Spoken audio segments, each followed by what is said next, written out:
The bullet missed Enzo's heart by 3 centimeters. Celeste pressed her hands against the wound, blood hot and slick between her fingers, while police sirens screamed through the warehouse. Around them, armed men hit the concrete floor, shouting in Italian she barely understood through the ringing in her ears. But she understood the look in Enzo's eyes, the same look he'd given her the first day they met, when he'd pulled her aside at his family's funeral and whispered that he knew exactly why she was there. He knew she'd come to Naples to destroy his family. He knew her journalist credentials were fake. He knew her brother had died in this exact warehouse 3 months ago, killed on his brother Luca's orders. And he'd helped her anyway. "Stay with me," she begged, her French accent thick with panic. "Enzo, please." His hand found hers in the blood. "Did we get him?"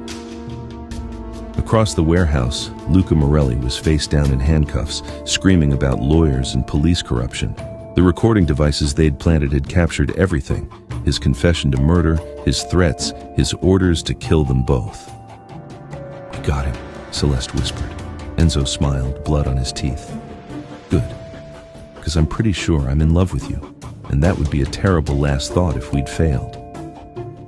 Then his eyes closed, and the world became sirens and shouting, and Celeste screaming his name into the smoke-filled darkness of the warehouse where her brother died, where she'd fallen in love with the enemy, where everything had either ended or begun. She didn't know which yet. But to understand how they got here, we need to go back. Back to a funeral, a lie, and the moment 2 people on opposite sides of justice decided to burn down an empire together. Scene 1. The funeral crash. The chapel of San Francesco was thick with incense and expensive cologne. Celeste Dubois adjusted her camera strap and tried to blend in with the mourners, though her press badge marked her as an outsider. The funeral was for a low-level soldier in the Morelli crime family. Nobody important, which was exactly why she'd chosen it. Small enough to infiltrate, big enough to see the family hierarchy in action. She'd studied the Morellis for 3 months. She knew their faces better than her own family's. The patriarch, Antonio Morelli, silver-haired and dying of cancer. The eldest son, Luca, cruel and ambitious. And the youngest son, Enzo, the one who didn't quite fit the mold. She was photographing the flower arrangements when a hand gripped her elbow. "The family requests no photographs inside the chapel." Celeste turned and found herself face to face with Enzo Morelli. He was taller than she'd expected from surveillance photos, with dark eyes that seemed to see straight through her fake French magazine credentials. "Of course," she said, her accent deliberately thick. "I apologize. I'm documenting traditional Italian mourning customs for... I know who you're supposed to be." He guided her firmly toward the courtyard, his grip polite but unbreakable. "The question is who you actually are."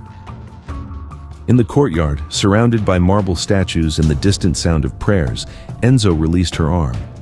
Up close, she could see the exhaustion in his face. He was only 32, but he looked older, haunted. "My credentials are legitimate," Celeste said, though her heart hammered. She'd prepared for this moment, but not for the way he looked at her, like she was a puzzle he needed to solve. "Your credentials are perfect. Too perfect." Enzo lit a cigarette, offered her one. She shook her head. "You've been in Naples for 2 weeks. You've attended 3 Morelli family events. You photograph faces, not customs. You're looking for someone specific." Celeste forced herself to meet his eyes. "You're paranoid." "I'm realistic. My family doesn't survive by trusting journalists with cameras." He took a long drag. "But I'm going to make you an offer anyway. You can stay. Photograph whatever you want, but only what I tell you to photograph." "Why would you do that?" "Because if you leave now, my brother will have you followed, and Luca doesn't believe in second chances." Enzo's voice was flat, matter of fact. "This way you're under my protection, and I get to figure out what you're really after." Celeste should have refused, should have left Naples on the next train, but she'd come here for a reason that burned hotter than fear. "Fine," she said. "I accept your offer, Signor Morelli. Enzo, if we're going to play this game, use my name." He turned to leave, then paused. "One more thing. Whatever you're looking for, I hope you find it. I really do." That night, alone in her rented apartment in the Spanish Quarter, Celeste found a note tucked into her camera bag. "Cafe Gambrinus, tomorrow, 3 p.m. Come alone. She pinned it to her conspiracy board right next to the photo of Enzo and the red string connecting him to her brother's death. Scene 2. The Café Test Café. Gambrinus was all marble and mirrors, elegant and expensive. Celeste arrived early, choosing a table where she could watch the entrance. When Enzo arrived, he didn't sit across from her. He sat beside her, angled so he could watch the room too. "Espresso or cappuccino?" he asked. "Cappuccino, please." He ordered in rapid Neapolitan dialect, then switched to Italian. "I did some research on you last night. Celeste Dubois, freelance photographer from Paris, studied at the Sorbonne. No social media presence before 6 months ago, which is unusual for someone your age." He stirred sugar into his espresso. "You're good, professional, but you made one mistake." Celeste's mouth went dry. "What mistake?" "The man whose funeral you crashed, Stefano Ricci. He used to make me hot chocolate when I was a kid. Every Sunday, he'd bring pastries to my father's house and sneak me extra sugar." Enzo's voice was distant. "He died because he stole from the wrong people. My brother had him killed as a lesson to others. That's the truth about my family. We eat our own." "Why are you telling me this?" "Because you want to write about us. Fine. But understand what you're really writing about." He finally looked at her, and the pain in his eyes was raw. "There's no romance here, no honor, just violence and consequences." Celeste leaned forward. "I've learned that every powerful family has someone inside who wants out, someone tired of the blood." She watched his jaw tighten. "I think you might be that person." Enzo should have thrown her out. Instead, he slid a business card across the table. "Morelli Restaurant Group, Culinary Cultural Liaison. The position comes with access to all our legitimate businesses. You can photograph our restaurants, our events, document our cultural impact on Naples." His smile didn't reach his eyes. "Your press credentials will make sense now. You'll have the access you want. And in return? In return, you understand something very clearly." He leaned close enough that she could smell his cologne, something woodsy and expensive. "If you're here to hurt my father, you won't leave Naples alive. Am I clear?" Celeste took the card. "Crystal clear." "Good." He stood to leave, then turned back. "One more thing. Check your camera bag when you get home. Luca planted a listening device during the funeral. I've disabled it, but you should be more careful." He walked away before she could respond, leaving her with a business card, 100 questions, and the terrifying realization that Enzo Morelli had just saved her life. Scene 3. First Blood. Celeste's apartment was a tiny third-floor walk-up with peeling paint and a view of laundry lines. She'd chosen it for the back exit and the landlady who didn't ask questions. Now she tore through her camera bag, finding the disabled bug exactly where Enzo said it would be.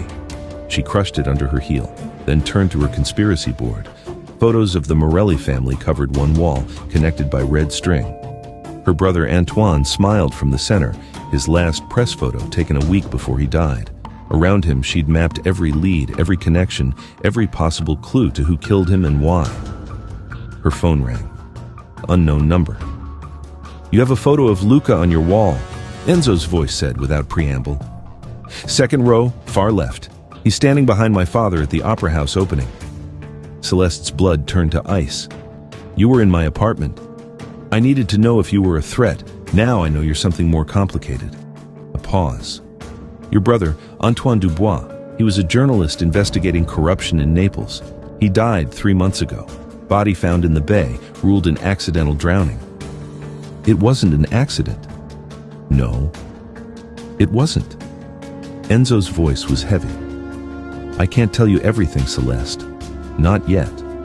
But I can tell you this. If you want justice for your brother, you're going to need help from inside the family. And I'm the only one who'll give it to you." "Why? Why would you betray your own family?" Long silence. "Because I'm tired of being ashamed of my name. Because your brother deserved better. Because maybe..." Another pause. "Maybe it's time someone burned it all down."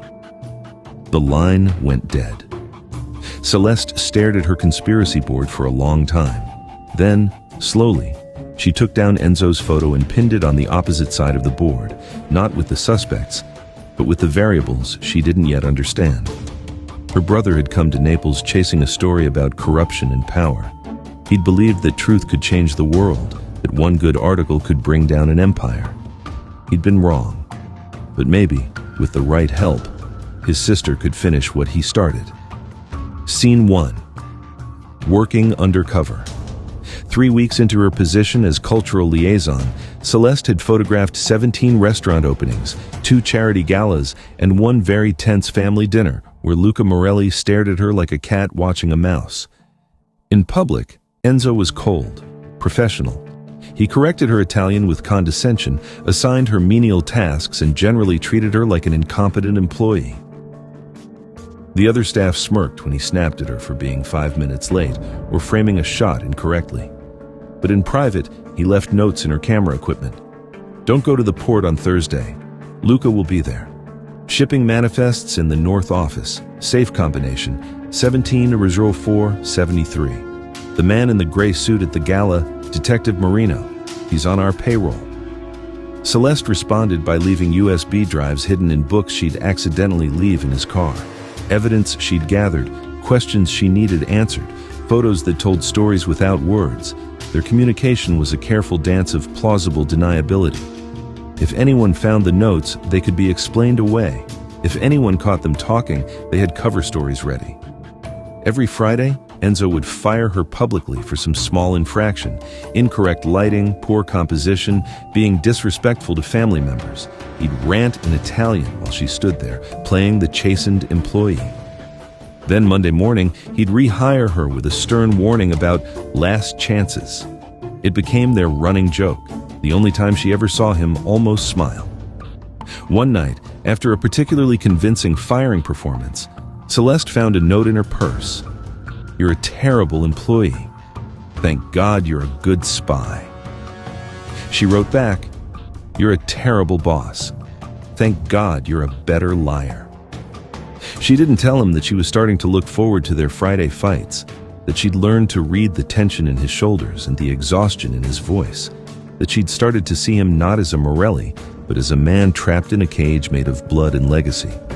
She definitely didn't tell him that she sometimes dreamed about him. That wasn't part of the plan. Scene 2. The confession chamber. The church of Gesù Nuovo was empty at midnight. Celeste had followed a lead here. Location her brother mentioned in his last voice message, recorded the day before he died. Meeting at the church near the square. If something happens to me. She was photographing the confessionals when footsteps echoed on marble. "You shouldn't be here." Enzo emerged from the shadows. "This church belongs to my family. We pay for its upkeep, its priests, everything. Does your family own God too?" If they could, they would. He sat in one of the pews, head tilted back to study the Baroque ceiling. "When I was 7, my father brought me here after I saw him kill a man. He made me confess my fear like it was a sin. Told me that Morelli men don't cry, don't question, don't falter." Celeste sat beside him, close but not touching. "You were a child." "I stopped being a child that day." He looked at her, and in the candlelight, he looked impossibly young. "What was your brother like?" "Brilliant, naive. He believed in truth and justice like they were actual forces in the universe." She smiled sadly. "He came to Naples thinking he could expose your family and win a journalism prize. He thought the world worked like it does in movies. Good guys win, bad guys lose. Truth sets everyone free." "What happened to him?" "You tell me. You're the one leaving cryptic notes in my camera bag." Enzo was quiet for a long moment. "What will you do when you find who killed him?" "Depends on why they did it. Justice looks different depending on the truth." "What if the truth destroys everything? What if justice means burning down something bigger than one man's guilt?" Celeste turned to face him fully. "Then everything deserved to be destroyed." His hand found hers in the darkness between them. His fingers were warm, calloused, shaking slightly. "I think," he said slowly, "that you might be the bravest person I've ever met. Or the stupidest. Those aren't mutually exclusive." They sat in the empty church, hands linked, not speaking. Outside, Naples hummed with traffic and life, and all the ordinary violence of a city built on layers of blood and beauty. Inside, 2 people who should have been enemies held onto each other like drowning swimmers, and neither one let go first. Scene 3. The rooftop. 6 weeks in, and Celeste had evidence of money laundering, political bribes, protection rackets, and enough corruption to fill a book. But she still didn't know who killed Antoine. Every lead ended in whispers and closed doors. The frustration was eating her alive. After a family dinner where Luca made thinly veiled threats about journalists who dig too deep, Celeste escaped to the restaurant's rooftop terrace. The Bay of Naples stretched below, lights reflecting on dark water like scattered stars. Hiding or thinking, Enzo appeared beside her with 2 cigarettes lit. Both? She took the cigarette even though she didn't smoke. This was a mistake, getting close to you. Probably. He leaned against the railing, shoulder touching hers. But we're past the, point of smart choices. If Luca finds out what I am, he already suspects. That's why I'm going to tell him we're sleeping together. Celeste choked on smoke. What? It explains why you're always around, why I protect you, why I'm distracted. Enzo's voice was clinical, but his hands gripped the railing too tight. He'll think I'm just another fool in love. It's the safest lie. And what if it's not a lie? The words hung between them like smoke in still air. Enzo turned to face her, and the look in his eyes made her breath catch. Then we're both in more trouble than we thought. The kiss was inevitable, desperate, tasting of cigarettes and fear, and 3 months of dancing around the truth. When they broke apart, Celeste was shaking. Your brother, Enzo whispered against her mouth, was killed in Warehouse 14 on the Eastern Docks 3 months ago. I wasn't there, but I know who was. Who? That's the complication, Celeste, because you're not going to believe me. Scene 1. The evidence warehouse. 14 sat at the end of a forgotten pier, surrounded by rusted shipping containers and graffiti. Enzo brought Celeste there at dawn, when his family's guards were changing shifts and the streets were empty except for fishermen and ghosts. Inside, the warehouse was cavernous and cold.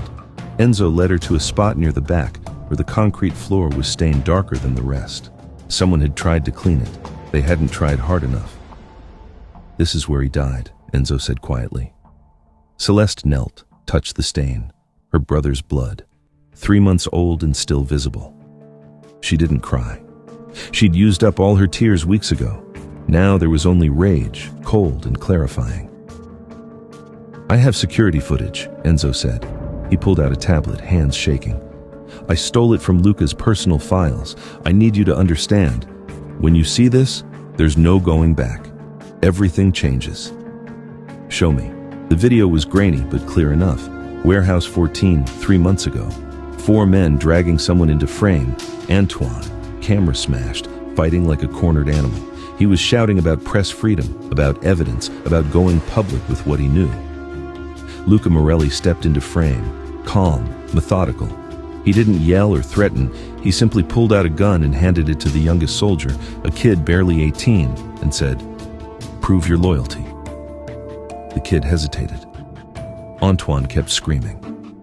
Luca waited. Then the shot. Antoine's body hitting the concrete, the soldiers dragging him away while Luca lit a cigarette and checked his watch like he was running late for dinner. Celeste watched her brother die 3 times before Enzo gently took the tablet from her hands. "I'm sorry," he said. "I'm so sorry." Who was the kid? The one who pulled the trigger? Marco Vitale. He's dead now, killed 2 weeks later in a territory dispute. Convenient timing. Enzo's voice was bitter. Luca cleans up his messes. Celeste stood on shaking legs. "Why didn't you tell me?" "Because I needed you to trust me first. Because if I'd told you day 1, you'd have done something reckless."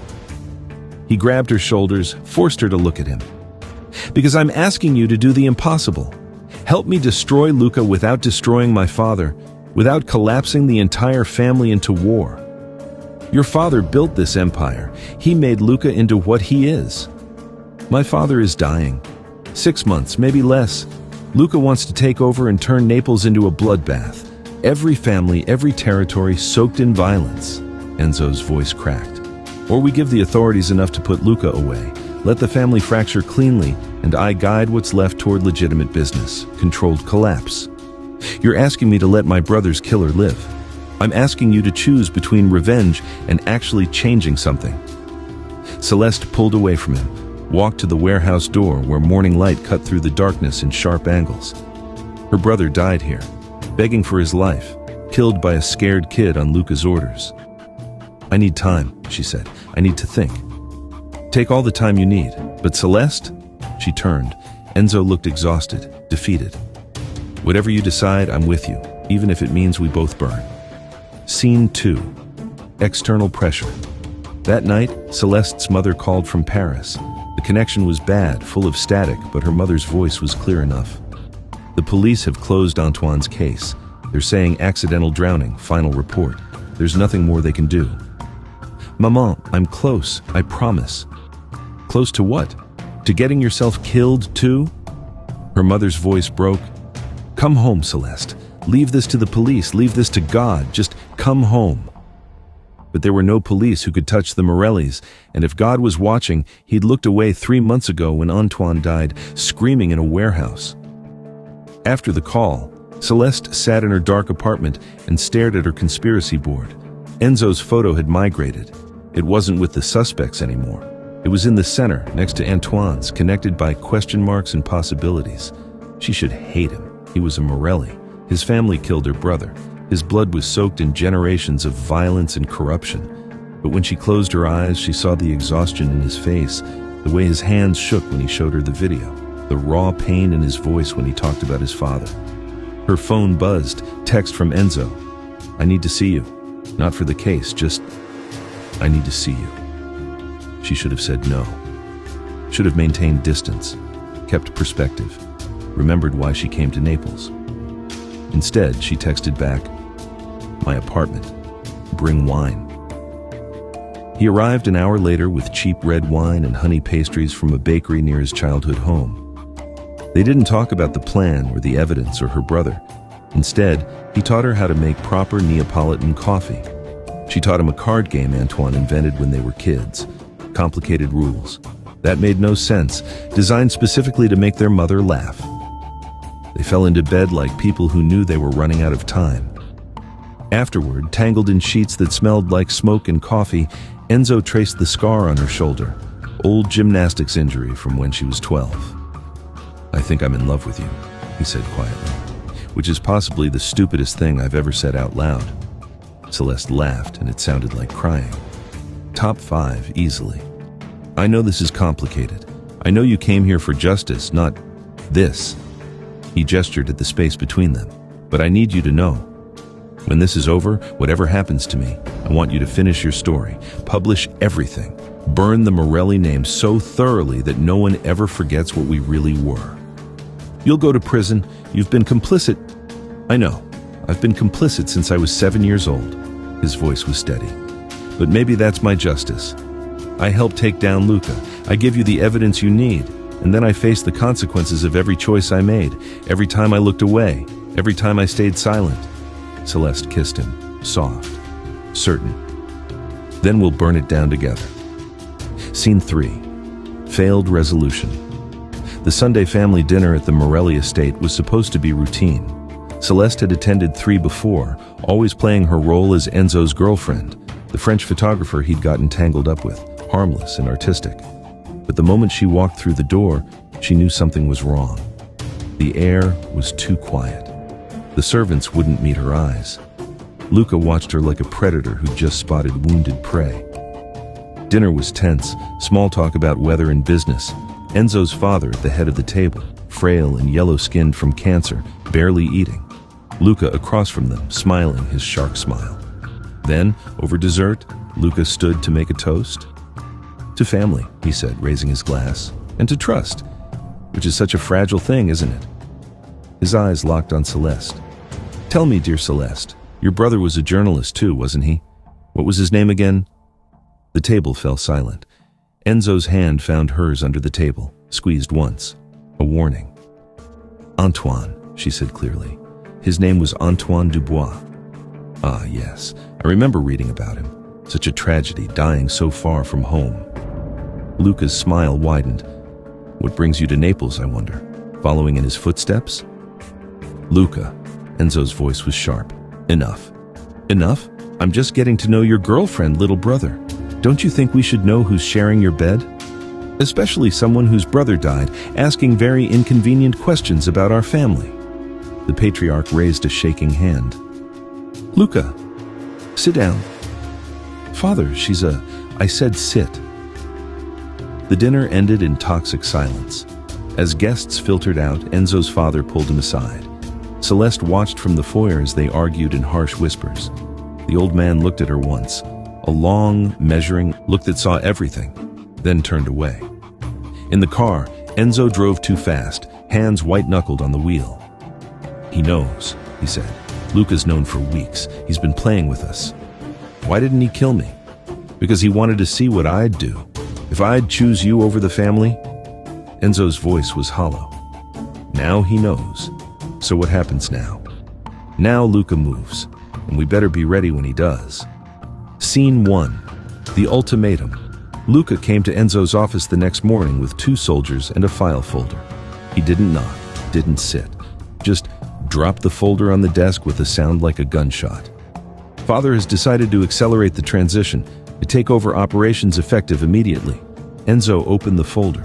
Photos of him and Celeste, kissing on the rooftop, entering her apartment at the warehouse.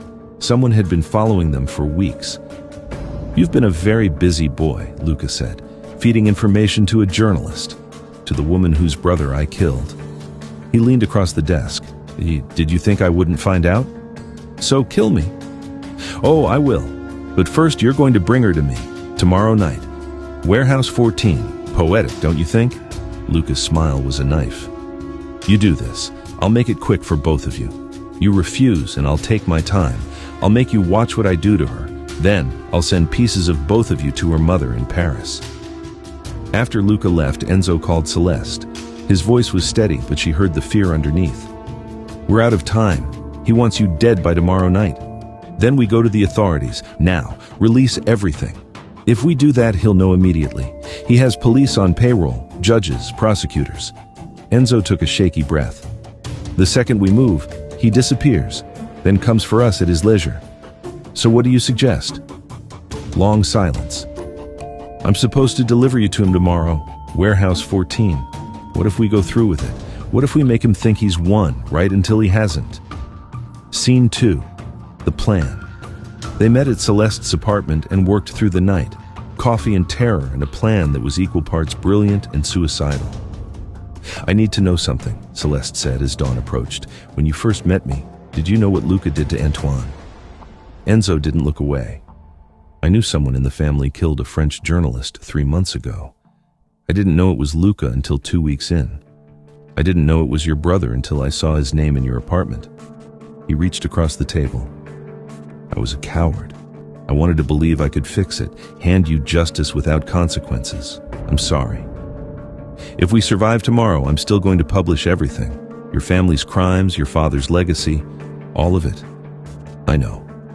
You'll go to prison. You've been complicit. I know. So why are you doing this?" Enzo pulled her into his lap, held her like she was the only solid thing in a world made of smoke. "Because I've been dead inside since I was 7 years old, and you made me feel alive again. Because your brother deserved better. Because Naples deserves better." He kissed her forehead. "Because I love you more than I fear death." They made love one last time. Slow. Desperate. Memorizing each other like they were languages that might be lost. Scene 3. Apparent failure. Warehouse 14 at midnight. Enzo brought Celeste with her hands loosely bound, fake restraints they could slip in seconds. She kept her head down, playing the part. Luca waited with 6 armed men. Finally, my little brother develops a spine. He circled them like a shark, gun loose in his hand. The plan was simple. Let Luca talk, let him confess, give him enough rope to hang himself. They'd planted recording devices throughout the warehouse. Police were waiting for Enzo's signal. But then Luca pressed the gun to Celeste's temple. "Before you die, I want you to know, your brother cried. He begged. He offered me everything." Luca's voice was almost gentle. "And I killed him anyway because he was an insect, just like you." Celeste's rage was nuclear. She snapped the restraints and lunged. Luca pistol-whipped her across the face. She went down hard, tasting blood. Enzo tackled Luca. They crashed into metal shelving. Then, gunfire erupted, not from Luca's men, but from outside. Police tactical units flooded in, red laser sights painting everyone in the warehouse. "Drop your weapons! On the ground!" In the chaos, Luca fired once. Enzo staggered, hand to his side, blood spreading fast. He fell. Celeste screamed his name, crawling toward him as police swarmed. The last thing Enzo saw before darkness took him was Luca being forced to the ground, and Celeste's face above his, her voice breaking, stay with me, God damn it, Enzo, stay with me." Then, nothing. Scene 1. Changed perspective. 3 days later, Enzo woke in a hospital room with police guards outside, and Celeste asleep in the chair beside his bed, hand wrapped around his. Her face was bruised where Luca hit her. She'd barely left his side. When she woke, they didn't speak at first, just held hands and breathed. "It worked," she finally said. "Barely." The recordings captured everything. Luca confessed on tape, his orders, his threats, all of it. Combined with the evidence we'd compiled, she squeezed his hand. "The prosecutors have enough to put him away for life, multiple life sentences." "And my father? He had a stroke the night of the arrest. The doctors say he won't wake up." She watched his face. "I'm sorry." Enzo stared at the ceiling. His father was a monster who read him bedtime stories, a murderer who taught him to ride a bicycle, the man who made him who he was, for better and infinitely worse. "What happens now?" he asked. "Now you testify. You cooperate. You tell the truth." She touched his face. "And so do I." Scene 2. Authentic communication. Enzo gave 40 hours of depositions over 2 weeks. He named names, revealed structures, explained decades of corruption, and violence with brutal precision. He didn't hide anything, not the money laundering he knew about, not the crimes he'd witnessed, not his own complicity. His testimony shattered the Morelli organization, dozens of arrests, billions in assets seized. The power structure in Naples collapsed into chaos, but controlled chaos. Enzo's cooperation allowed authorities to manage it, prevent all-out war. After his final deposition, he found Celeste in the parking garage. She'd been writing, documenting everything for a book and a documentary series, the work that would win her brother's journalism prize posthumously and give her career everything Antoine died chasing. "They're offering me a deal," Enzo said. 5 years protective custody, new identity when I get out. "And? I'm taking it. But I need to know when I get out, if I get out." Celeste kissed him, hard, certain. "You think I waited this long for justice to give up on you now?" Scene 3. New agreement. 5 years later, Enzo walked out of prison into October sunshine. He was thinner, grayer at the temples, carrying the weight of 5 years in protective custody, but alive. Celeste waited outside on a bright red Vespa. "Really?" he said. "When in Rome," she grinned, "or Naples. Come on." They rode to a small apartment overlooking the bay. Not in Naples proper, but close enough to see the city that tried to kill them both, spread out below like a promise. Inside, the walls told stories, framed photos from her career, journalism awards, Antoine's picture in a place of honor. And one photo Enzo didn't expect. Him and Celeste on the rooftop that first night, captured by someone's telephoto lens. She'd framed it. "I've been waiting for you," she said simply. 5 years is a long time. "So is forever. I figured I'd start with 5 and see how it goes." She pulled him close. "I'm not easy, Enzo. I still have nightmares about Antoine, about that warehouse, about you dying. I'm not easy either. I have 1,000 enemies and no family left." He touched the scar above her eye from where Luca struck her. "But I love you. I think I've loved you since you walked into that funeral like you owned the place." "That's stupid." "Probably." They laughed and it sounded like healing. That night, on her balcony, they watched the sun set over Naples. Celeste was writing. Enzo was cooking something that smelled like home, if home could be redefined, reimagined, rebuilt from ashes. "Hey," Celeste said, looking up from her laptop. "I'm thinking of taking a job in Paris for 6 months. Investigative piece on corporate corruption. Come with me?" Enzo smiled. Really smiled, the kind he never could when he was a Morelli. "Anywhere, as long as there's coffee in the morning and you at night." Such a poet. I learned from the best. They kissed as the sun set over the Bay of Naples, two people who burned down an empire and built a life from the ashes. Not perfect, not easy, but entirely authentically. Theirs. For Enzo, it meant losing everything: his name, his family, his empire, but gaining something he'd never had: the freedom to choose who he wanted to be. The weight of his last name would never fully lift, but with Celeste, it became bearable. He learned that love wasn't about protection or possession, but about standing beside someone and choosing them every single day, even when it hurt. For Celeste, she got justice for Antoine, but it didn't fill the hole he left. What did fill it, slowly, was building something new: a career with meaning, a love born from fire, a future she got to define on her own terms.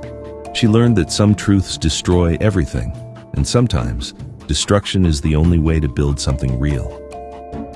As darkness fell over Naples, Celeste reached for Enzo's hand. "Do you ever regret it? Everything we did?" "Every day," he said honestly, "and not once."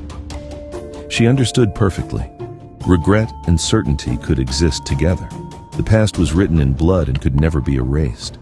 But the future was theirs to write however they wanted. And that, after everything, the lies, the violence, the death, the impossible love, was the only thing worth fighting for.